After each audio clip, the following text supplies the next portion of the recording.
Hello guys, good evening. இப்போ பார்க்க போகிற டாபிக் பார்த்தீங்கன்னா அபவுட் ஃபேட் லாஸ். அதாவது if I want to lose fat, shall I do more cardio, is it safe?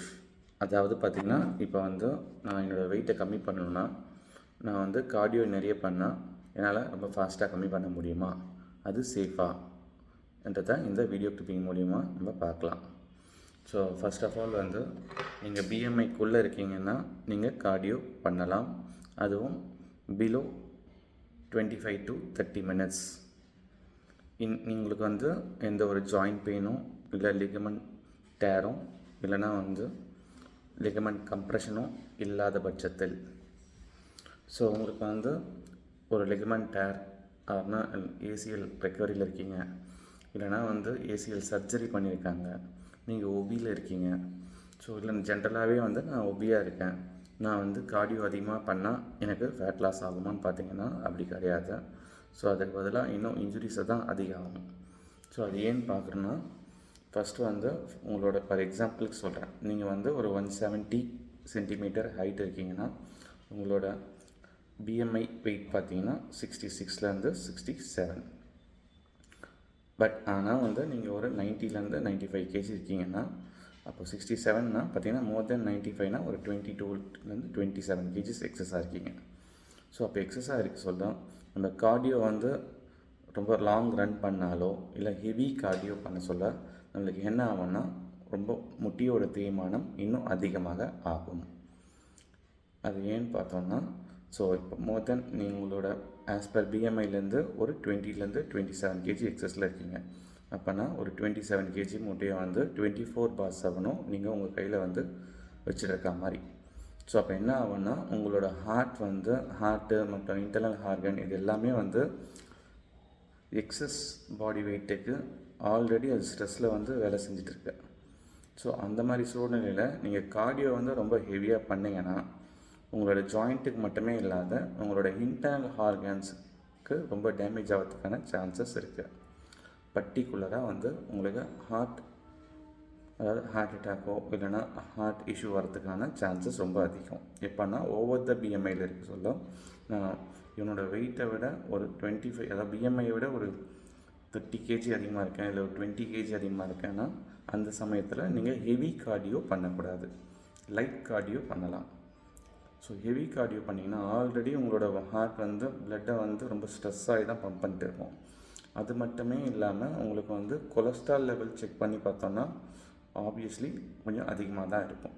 அந்த சமயத்தில் நம்ம கார்டியோ ஹெவியாக பண்ணோன்னா உங்களுக்கு கார்டியாக் இஷ்யூ வரதுக்கான சான்சஸ் ரொம்ப அதிகமாகவே இருக்குது. ஸோ அதுக்கு பதிலாக நம்ம என்ன பண்ணலான்னா ரொம்ப ஸ்மார்ட்டாக நம்ம டயட் பிளானிங்கில் உங்களோட பிஎம்ஐக்கு வேல்யூ உள்ள ஒரு டயட் பிளானை ரெடி பண்ணணும். ஸோ அதுக்கு முன்னாடி உங்களோட மெடிக்கல் அனலைசிஸை ஒரு பிளட் வேல்யூ செக் மூலயமா உங்களோட டாக்டர்கிட்ட நீங்கள் செக் பண்ணிவிட்டு அவங்கக்கிட்ட ஒரு ஒப்பீனியன் வாங்கிட்டு அதுக்கப்புறம் நம்ம ஒரு எக்ஸசைசஸ் ப்ரோட்டோகால்குள்ளே ஸ்டார்ட் பண்ணுறது ரொம்பவே நல்லது. ஸோ ஏன் ஹெவி கார்டியோ பண்ணக்கூடாதுன்னா உங்களோட ஜாயிண்ட் ஸ்ட்ரெஸ் லெவல் அதிகமாகும், உங்களோட இன்டர்னல் ஆர்கன்ஸோட ஸ்ட்ரெஸ் லெவலும் அதிகமாகும். ஸோ அப்போ நம்ம என்ன பண்ணி ஃபேட் லாஸ் பண்ணலாம்னா, நீங்கள் உங்களோட டயட்டில் நம்ம ப்ராப்பரான ஒரு நியூட்ரிஷன் வேல்யூ உள்ள ஒரு ஃபுட், அதாவது பேலன்ஸ்டு நியூட்ரிஷன் டயட்டை நம்ம ஃபாலோ பண்ணணும். ஸோ அதுக்கடுத்து லோ கார்போ டயட் போனீங்கன்னா உங்களோட கிளைக்கோஜன் லெவல் ரொம்ப ஃபாஸ்ட்டாக ட்ராப் ஆகிட்டு லோ சுகரில் ஆகிறதுனால உங்களுக்கு க்ரீனஸோ இல்லை சம் அதர் ஹெல்த் இஷ்யூ வரதுக்கான சான்சஸ் ரொம்ப அதிகம். ஸோ அதனால் லோ கார்ப் டயட்டும் போகக்கூடாது. ஸோ அதே மாதிரி ரொம்ப ஹை ப்ரோட்டீன் டயட்டும் கொண்டு போகக்கூடாது. உங்களுக்கு பேலன்ஸ்டு நியூட்ரிஷன் டயட் மூலயமா ப்ராப்பரான உங்களோட பாடிக்கே என்ன ஐடியல் எக்ஸசைஸோ அந்த எக்ஸசைஸை ஒரு ப்ரோக்ராம் பண்ணிக்கணும். அந்த எக்ஸசைஸ் ப்ரோக்ராமை ப்ராப்பராக இன்ஸ்ட்ரக்டரோட கைடன்ஸோடு நீங்கள் கொண்டு போனீங்கன்னா ஸ்டெப் ஆன் ஸ்டெப்பாக நம்ம உங்களோட ஃபேட் லாஸை கொண்டு வந்துடலாம்.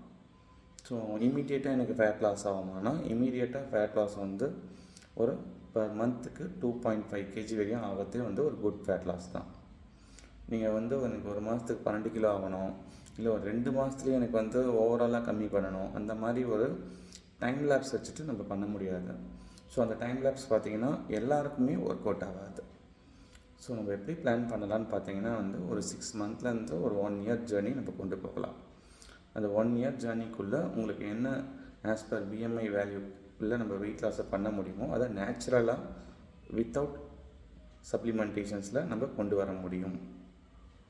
ஸோ இதுக்கு சப்ளிமெண்ட்ஸ் அதிகமாக எடுக்கலாமா, இல்லை சப்ளிமெண்ட்ஸ் எடுக்கணுமா, இல்லை ஃபேட் பர்னிங்க்கு ஃபேட் பர்னர்ஸ் மாதிரி எதனா ஒரு சப்ளிமெண்ட்ஸ் எடுக்குமான்னு பார்த்தீங்கன்னா அந்த மாதிரி எந்த ஒரு சப்ளிமெண்டேஷன்ஸும் தேவைப்படாது. ஸோ ப்ரோட்டீன்ஸ் மட்டுமே நம்ம ஃபாலோ பண்ணலாம். அதுவும் யாருக்குன்னு பார்த்தீங்கன்னா வந்து உங்களோட ரெகுலர் டே டு டே லைஃப்பில் உங்களோட ப்ரோட்டீனோட ரோலை உங்களால் பேலன்ஸ் பண்ண முடியாத பட்சத்தில் மட்டும்தான், அதுவும் ரேர் கேஸஸ்க்கு மட்டும். ஸோ எல்லாருக்கும் நம்ம சப்ளிமெண்ட்ஸை மூலயமா ஃபேட் லாஸ் பண்ணணுன்ற ஒரு அவசியம் கிடையாது. உங்களால் டயட்டை ரெகுலராக ஒரு 5 to 6 மீல் ஃபாலோ பண்ண முடிஞ்சதுன்னா அந்த இடத்த நியூட்ரிஷனுக்கான அதாவது சப்ளிமெண்ட்ஸுக்கான ஒரு வேல்யூ கிடையவே கிடையாது. ஸோ அதனால் நீங்கள் டயட்டை ஃபஸ்ட்டு ஃபாலோ பண்ணுங்கள். ஸோ எக்ஸசைஸை ப்ராப்பராக மெயின்டைன் பண்ணுங்கள். டயட்டை ப்ராப்பராக மெயின்டைன் பண்ணுங்கள். ஸோ ரொம்ப ஹெவி எக்ஸசைசஸ் கொண்டு போக வேண்டாம். ஸ்டெப் ஆன் ஸ்டெப்பாக கிராஜுவலாக நம்ம ஃபேட் லாஸை கொண்டு வரது ரொம்பவே நல்லது. உங்கள் ஹெல்த்துக்கும் நல்லது, உங்களோட இன்டர்னல் ஆர்கனுக்கும் நல்லது. உங்களோட ஸ்ட்ரெஸ் லெவலை வந்து கம்மி பண்ண முடியும், உங்களோட ஜாயிண்ட் ஸ்ட்ரெஸ்ஸை கம்மி பண்ண முடியும், ஸோ உங்களோட மென்டல் ஸ்ட்ரெஸ்ஸை கம்மி பண்ண முடியும். ஸோ நீங்கள் அதை தாண்டி ஓவர் டூ எக்ஸசைசஸ் பண்ணிங்கன்னா நீங்கள் இருக்கிற ப்ரெஷரில் இன்னும் ப்ரெஷரை உங்கள் பாடிக்கும் உங்கள் ஜாயின்ஸுக்கும் ஆட் பண்ணிக்கிறீங்க. அந்த இடத்துல இன்னும் பிரச்சனை அதிகமாக தான் ஆகும். கார்டிசால் லெவல் அதிகமாகும், உங்களோட ஜாயிண்ட்டோட ஸ்ட்ரெஸ் அதிகமாகும், இன்னும் முட்டி வலியும் இல்லைன்னா லோ பேக் பெயின் வரதுக்கான சான்சஸ் ரொம்பவே அதிகம். ஸோ அதனால் ஓவர் டூ கார்டியோ பண்ண வேணாம். மினிமம் ஒரு 15 மினிட்ஸ்லேருந்து ஒரு 25 மினிட்ஸ் அட் லாஸ்ட் 30 மினிட்ஸ் வரையும் நம்ம கொண்டு போகலாம். 1 ஹவர் பண்ணுறது, ஒரு 1.25 மணி நேரம் கார்டியோ பண்ணுறது, ஸோ இதெல்லாம் வேணாம். அதேமாதிரி ஒரு நாளைக்கு வந்து 5 கிலோமீட்டர்ஸ் 6 கிலோமீட்டர்ஸ் நடக்கிறது, அதெல்லாம் பண்ணாதீங்க. நம்ம கிராஜுவலாக ஸ்டார்ட் பண்ணி ஸ்டெப் ஆன் ஸ்டெப்பாக நம்ம கொண்டு வர சொல்ல உங்களுக்கு ஜாயிண்ட்டுக்கு மற்றும் உங்களோட மசில்ஸ்க்கான ஸ்ட்ரென்த்தனை வந்து நம்ம கெயின் பண்ணிக்க முடியும்.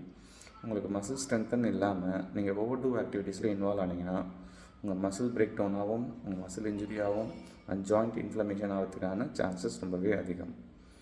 ஸோ இந்த மாதிரி ஃபர்தராக சின்ன சின்ன டிப்ஸ் எல்லாமே நான் அப்டேட் பண்ணுறேன். உங்களுக்கு எதனா டவுட்ஸ் இருந்ததுன்னா எனக்கு கால் ஆர் டெக்ஸ்ட் பண்ணுங்கள். தேங்க்யூ.